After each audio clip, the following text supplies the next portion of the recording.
నమస్తే, welcome to Andhraprabha. ప్రపంచవ్యాప్తంగా కేవలం ఒకే ఒక మహిళకు అరుదైన బ్లడ్ గ్రూప్ ఉంది. అసలు ఆ బ్లడ్ గ్రూప్ ఏంటి అనే విషయాలు ఈ స్టోరీలో చూద్దాం.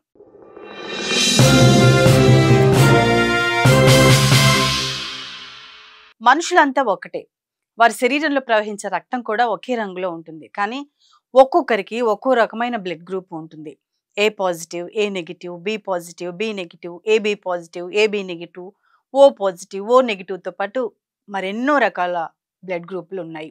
ఇప్పటి వరకు వరల్డ్ వైడ్గా 47 రకాల బ్లడ్ గ్రూపులు ఉన్నాయి. అయితే ఇటీవల 48వ కొత్త బ్లడ్ గ్రూప్ను ఫ్రాన్స్ సైంటిస్టులు గుర్తించారు.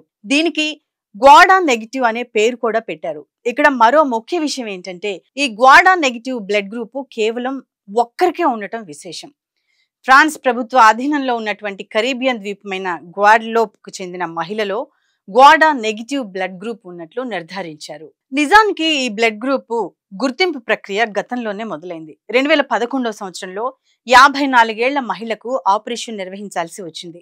ఆ సమయంలో ఆమె బ్లడ్ ను టెస్ట్ చేశారు. అయితే ఆమె బ్లడ్ లో వింత యాంటీబాడీని గుర్తించారు. ఆమె రక్తం ఎవరికీ సరిపోదు, అలాగే వేరే వాళ్ళ రక్తం ఆమెకి ఉపయోగపడదు. అంటే రక్తం అవసరమైతే ఆమెకు సరిపోయేది కేవలం ఆమె రక్తం మాత్రమే.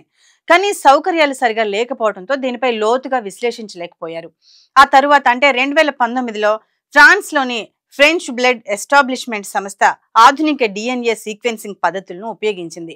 దీని ద్వారా బ్లడ్ గ్రూప్ వెనుక ఉన్న జన్యు మార్పును కనుగొన్నారు. అంటే ఆమె వారసత్వంగా జన్యు వైవిధ్యాన్ని పొందారు. కాగా ఈ బ్లడ్ గ్రూపులను డిఎన్ఏ ఆధారిత పరీక్షల వల్లనే గుర్తించవచ్చు. దీని ద్వారా మరిన్ని గ్వాడా నెగిటివ్ రక్త గుణాలున్న వ్యక్తులను గుర్తించాలని సైంటిస్టులు ట్రై చేస్తున్నారు. ఎందుకంటే ఇలాంటి పరిశోధనలు భవిష్యత్తులో ప్రత్యేక అవసరాలున్న పేషెంట్స్ కు మెరుగైన వైద్య సహాయం అందించడానికి దారి చూపుతాయి.